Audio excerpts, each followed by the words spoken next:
My name's Sarah Kilbride. I'm a published children's author. My book, Cuddle and a Cwtch, is the 16th book that I've written. There it is, with graphic. I've also written a series of books called Princess Evie's Ponies, which came out with Simon & Schuster. And alongside writing, I also work with young people. I started my career off as an actress, became an early years teacher, and then became an author. And in all of those careers, I've worked with young people, worked with encouraging and supporting creative writing, worked with little preschool kids, and just try to promote the power of story and the benefits of reading. Great. Hi, I'm Peter Gill. I started Graphic about, 15 years ago when I was running a design agency. Books have always intrigued me, and the mysteries of publishing even more.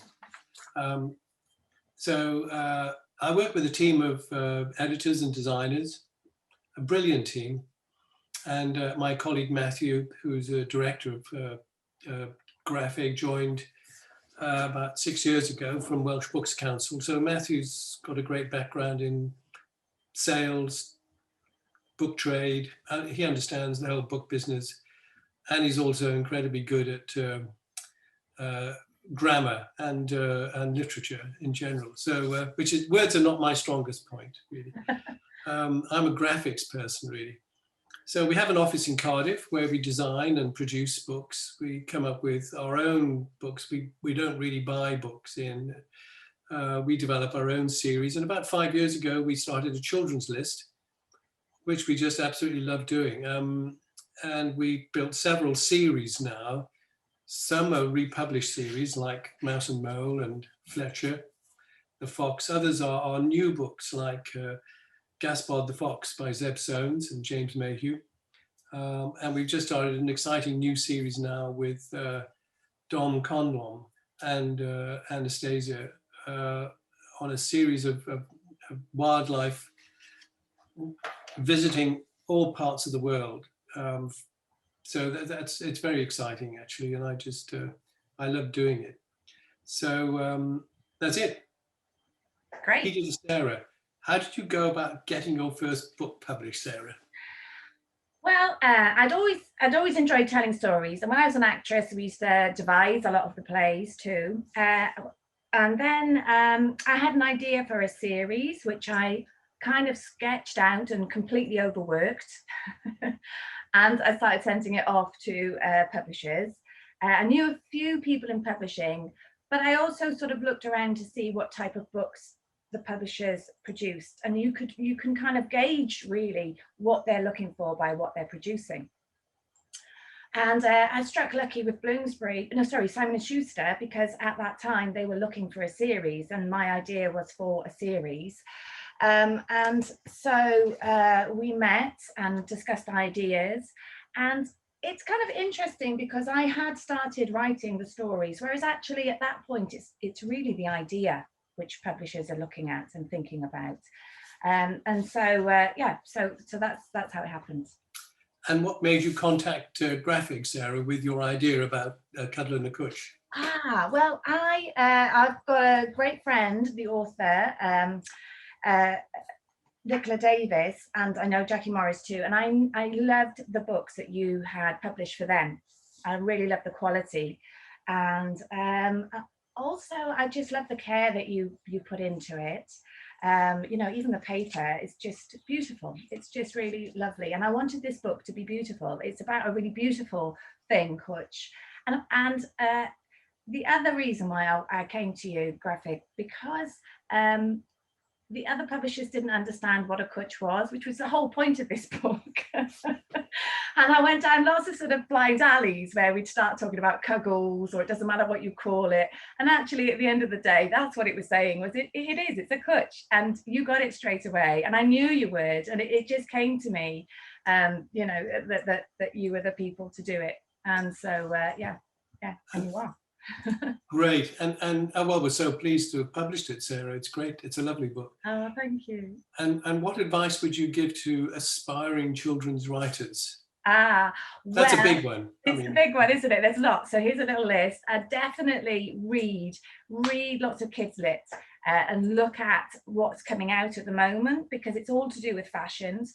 But also look at what makes a good story and read it with kids. You know, I've just finished 18 months working with preschool kids and promoting story, and it's fascinating what they enjoy and how different what you anticipate, you know what you think they're going to enjoy and what they actually enjoy sometimes is quite different. So I think it's really important to read books with kids, look at what publishers are producing. You know, Little Tiger Press, for example, produce great books for preschoolers, you know, and then you've got your different age groups.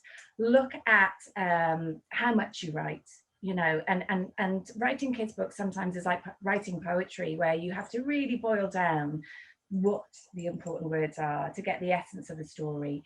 And you do that for two reasons. One, because of focus. You want to keep that focus, you want to keep that pace.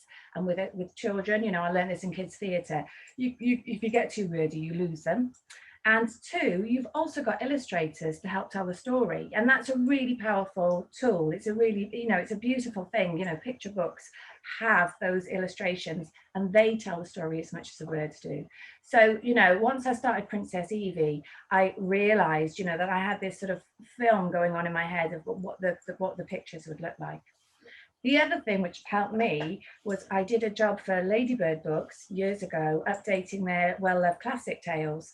So I studied Vera Southgate's writing quite closely, and she's a brilliant writer for kids. She's grammatically amazing, but also the power of the words that she uses, because she doesn't use very many words, you know, that the power in her sentences is great. So it's good to look at older stories too and just see how fairy tales and older stories are told.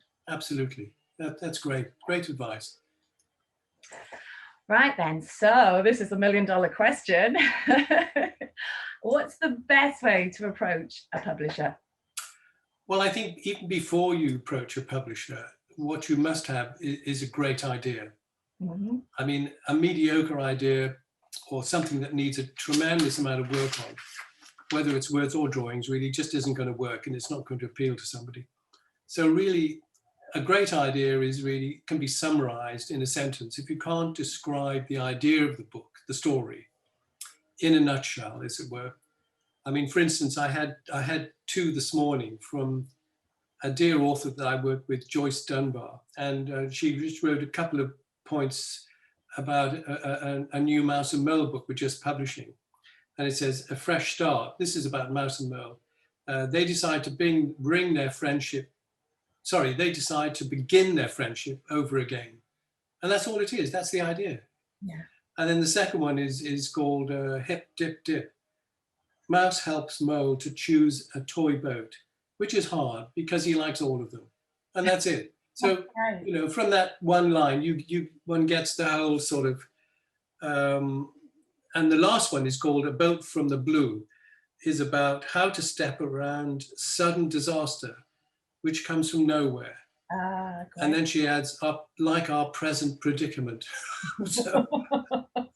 so, I mean, really, in a nutshell, and yours was, I mean, beautifully simple, Sarah. I mean, Yeah. You know, a cuddle and a cooch, not just a cooch, but a cuddle and a cooch. So that really explains to non-cooch speakers Yes. what it is. So, but it's more than a cuddle, obviously, and that's what the book tells us.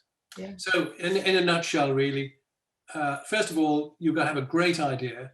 Secondly, you've got to be able to explain it really well. You've got to be able to communicate it really well. Yeah, and the writing comes much later, doesn't it? That's right. Yes. So you've got to be able to discuss it. You've got to be able to voice it. You've got to be able to tell other people the story, and for them to really be enchanted by it, and so forth. That's number one. Number two, all publishers have some sort of submissions process. We have one online. You go to our website, you see submissions, you send your ideas in.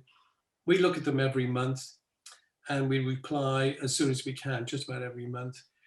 We get quite a lot in, as you can imagine. Most publishers do. But the ones that stand out are those that really express that sort of idea very simply at the beginning. What the story title, what it's about, the age group, very important, and also what the reader is going to take from it. Not only the reader, but possibly parents, grandparents, uncles and aunties, teachers, and so forth. Mm. What's going to come out of the story, and also how it might interest children in the case of children's books, how it might interest them in the rest of the world around them. Yeah. That's it. Lovely. All right. And so, moving from that, what was it about Kutch that appealed to you when you saw that initial idea? Well, just the idea, really. They were explained beautifully and passionately. And if I can just share a screen with you, okay, this is what you sent us, Sarah. Can you see that? All right.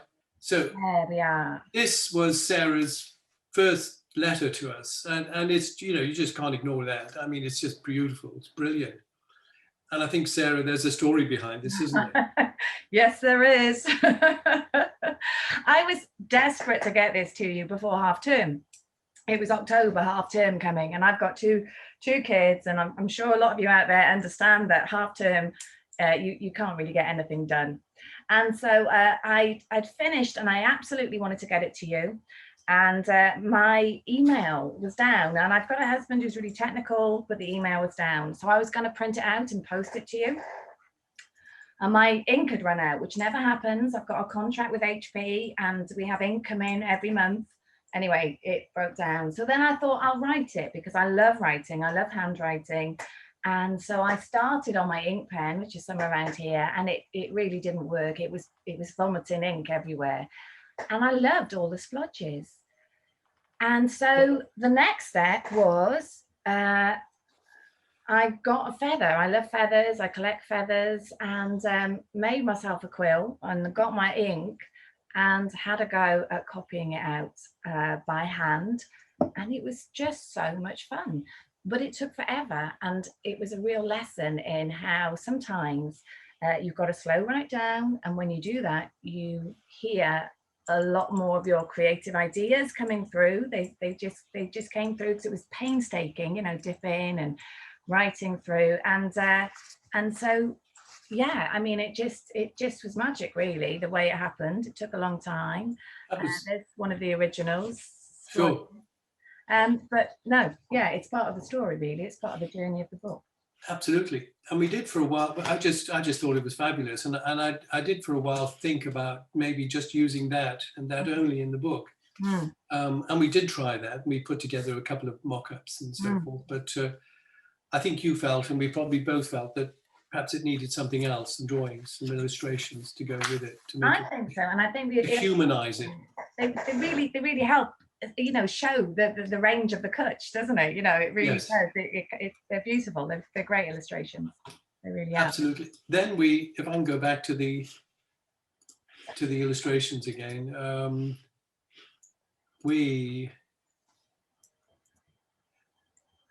I think you recommended James Monroe, didn't you? Because we looked at a number of illustrators, Yeah. and they didn't seem to be, they were either rather too cartoonish. Yeah. It was really interesting, wasn't it? Because with my other books as well, I was involved in kind of, selecting a illustrator. And it is really important that you get the right illustrator. It really helps sell the book, but also completes the book as well, completes the feel of the book. So we looked at, and we looked at some great illustrators, but they in a way, there was too much detail, or it was just, too cartoony.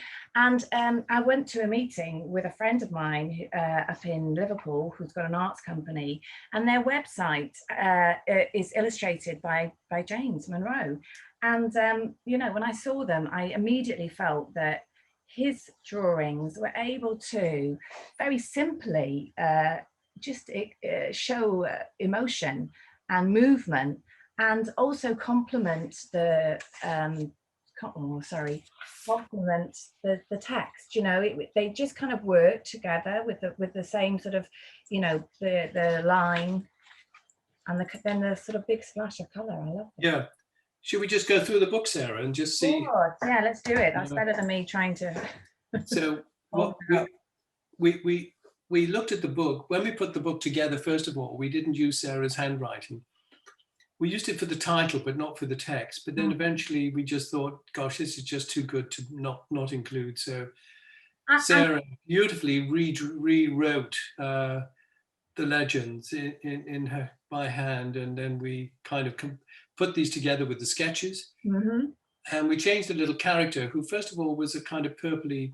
I don't know how you describe him. Yeah, I've got him here. He was lovely, really lovely. But then we just kind of struck on the dragon, didn't we? So we've got a sketch which I had in an email here. Well, exactly. So I, and then we kind of moved it on. Oh, sorry. So to there. Snugger than snuggle. So can I just go back to the handwriting as well, because that was really interesting. I remember having a conversation about the handwriting, and I felt it was very much part of it because of its humanness, because of it was slightly erratic and a bit messy and did not always, it was yes. It was just there was an emotion in there too. But also as well, as a teacher and as a promoter of writing, I think it's lovely that kids can look at a book and see the actual handwriting. It's like when you see pencil marks in a painting or a drawing, yes. And to understand that that has been made by somebody and yes. They're aware of that process. And so I think yes. It's really brave of you to do that font, but it's really, hopefully going to inspire, and I do workshops with kids and they get the feathers out and they do the writing, and it's a revelation, really. It's a new way yes. of making marks. I mean, there's no reason at all why people can't use their handwriting, as long as I mean, the acid test is it just can you read it? And this you can. So snugger than snuggle, snugger than a snuggle. Yeah. So we just go through these and just Sarah, if you've got anything to comment about each one, I think. So when we, when the text is accepted by the publisher, then it moves on, doesn't it, to a sort of new way of looking at it. You're looking at the layout of it. You're looking at the, the editing and the moving things around. I think we did a little bit of sort of moving certain spreads around. Yes. Work. And perhaps, in some cases the text is on the opposite side to the illustration. Then we move it around a bit more.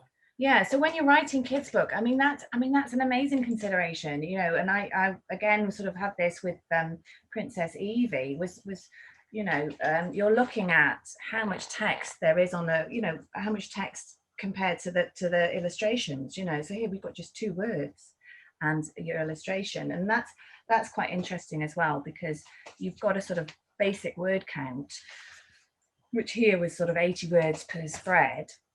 But then also you've got to think about the layout, haven't you? It becomes the sort of art department's remit then to look at how it looks.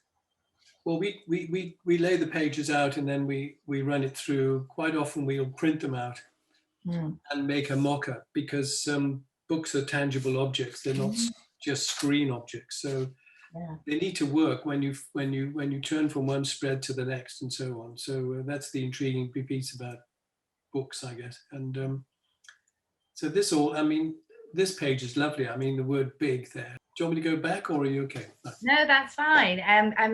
What was lovely actually, if you do go back with the kids all squished up in the car, and that was lovely about working with James, because he was really responsive and really, keen to sort of hear ideas.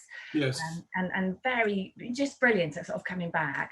And one day I was dropping the kids off and I heard one of the dads going, "Come on, Kutchep, get in, Kutchep." And I kind of came back, but we've got to have a picture of, because who hasn't had to Kutchep in a car, and he just back straight away with this illustration, and it's just beautiful. It just is another Kutch, isn't it? It's another. No. Well, James basically, as you saw earlier, James produced some sketches like these. Yeah. And so we could see from these that he really got the ideas and so forth. So, and you obviously talked to him about them, and he's in kind of emphasizing individual words. So, it's lovely. The next thing we saw were the finished drawings, really. Yeah, and I love that. That's just such a lovely image, isn't it, with the baby? That's definitely a sort of That's a, you know, and then we started talking about cards and things. You know, that's a great card to send someone who's just had a babe, isn't it? Or Absolutely. What a good idea, Sarah. you know, so they I are. like this one. This is my favorite. I really like this one. They do, and they really stand up on their own, don't they? You know, that's what I love, is that each of his pictures is so individual and just captures exactly Yes. what we're saying. And the drawing actually adds an idea, adds something to the text, doesn't it, really? Yeah. Rather than just illustrate the text. That's the other thing with book illustrations, is they do need to, because quite often people look at the illustration before they read the text. Absolutely, and kids do, you know, and if you think about a lot of your favorite children's books when you were a kid, it's the pictures you remember, you know. Yes. Those are the things that Yes. are powerful. Yes, I picked up one the other day. I think it was I don't know, a Rupert book or something like that, one of the original Rupert books. Wow. And it just kind of, image just took me straight back. You know, I just remembered that picture. I couldn't, for the life of me, tell you what the text was, but you know, it was the image. So you're right, absolutely right. So the illustrator really has to get under the skin of the idea, really, and live it and draw it. Yeah. And I love the splashes of colour that he has. You know, I just, Yes. you know, aesthetically, it just looks great, doesn't it? The two. So I think that I mean, it's a great book, lots of ideas in here, and it's, you know, it's interesting because it's classified or classed as a kid's book, and actually my initial idea was it was to be a book for everybody, because it was so important that we understood this word and lived this word. Absolutely. you know, I wrote it in response to how language was being used so negatively, you know, since 2016, you know, with the Trump election and Brexit, everybody was allowed to be vile. And so, you know, I really wanted to put back a little word that actually was about love and couldn't be used in a vile way, you know. Well, that's why eventually we couldn't decide whether to do it as a big picture book, as a paperback, or whether to do it as a hardback, a small kind of compact. We call this a compact size. Ah, that's lovely. Basically, so that it can appeal to both children and adults, because the text inside is big enough for everyone. The price is $6.99, which is, most of our picture books now are $7.99, so it's actually slightly under picture book. So and it makes a great present, you know. And actually, yes. You know, the whole thing at the moment about Corona, it's just a beautiful thing that people have been sending to each other, you know, and the cards as well, because it's you know, at the moment, that's what we all need, you know, and it's a really difficult time for a lot of people who can't have contact, you know. So So very quickly, I think there were a couple of questions that Lucy wanted us to discuss, really. How does the publisher and author, how do they work together? Who's responsible for what? Well, if I could just answer that. The author is responsible for the idea. You know, that's number one. And the idea is the most important element throughout this whole exercise. Nothing else is more important. So the idea comes first, then that usually is the words, because the words describe the idea, and whether it's a story or what, but a story. And then following that, the illustrations. So really what happens is that the author comes to us with an idea. We like the idea. We say, great, let's do this. We will then explore the ideas in terms of format and price point and timetable. That's also a big item, is how much work needs to be done on the text and commissioning illustrations. We usually look at 12 months as an average, if not 18 months for a book. I mean, more complex books can take 24 plus 36 months, but generally speaking, 12 months, because working from the back end, we need 3 months for just production. So because we want books at least 4 weeks ahead of the publication date to get them into shops. So 3 months back, that's when your artwork, as it were, needs to be signed off and go to print. 3 months before that, because we need some time to design it and proof it and check it and so forth. So that's 6 months. And then really pre-prep time and marketing all begins in month one, really. And marketing is a big subject all on its own, really. So once, next question, once the book's ready, how do you promote it? Well, I mean, every way's possible, really. Yeah. It's really, the author is a great asset, you know, and the more the author is in tune with social media and is works social media and so forth, then the better. Yeah, but I think also as well, you know, for me, I do a lot of workshops and I do a lot of, you know, festivals. And so, you know, that's a great way to sort of spread the Yeah, word and to reach out to readers. So, you know, with every book I write, I'll create a workshop to go with it, you know, that is promoting the book but also right. exploring the book and looking at how the journey of that book and how it started, you know. And I think that's really important as well to share, especially with children, is that every story starts with a little tiny seed, you know, and that seed, you know, Roald Dahl says you've just got to plant it in your notebook and walk around it, and it could be years. You know, I've got notebooks full of ideas, which I've kind of started and then gone on to something else, but they're still there, you know. And so it's about talking, you know, talking through that process with children and getting them to understand that a book doesn't just come out perfect. It's a lovely process. Then, Absolutely. you know, then also, you know, getting them to explore the words that you've used and explore the book. So I think festivals are a great way to kind of spread the word about what authors do and what publishers do. Absolutely. Well, yes, and that's a great loss at the moment, Oh, really. it's You know, horrible. not being able to get together at festivals and live events. It's because people do love Mm, to meet their authors and to listen to them firsthand and to discuss the book or questions with them. mm, So another point that we like to make, like to do rather, is teachers' notes. mhm, So we often will, well, mostly will produce a teacher's pack to mm, go with a book, particularly with the new curricula, which is in Wales is slightly different now to England and so forth. mm. But a teacher's pack so that teachers can actually use the book, the story, Yeah, to work outside the book and to develop children's interest in the world around them and so forth. And yeah, so, lovely. well, Sarah, I think that's about it really. Lov- Thank you so much for coming to us with the idea. Thanks for Oh, talking to us today. it's lovely to see you, And Peter, and thank you to Lucy as well, because as we say, you absolutely, know, the book festivals and writing festivals, you know, they are a real source of nourishment for us as writers, but also for, you know, people who are interested in books.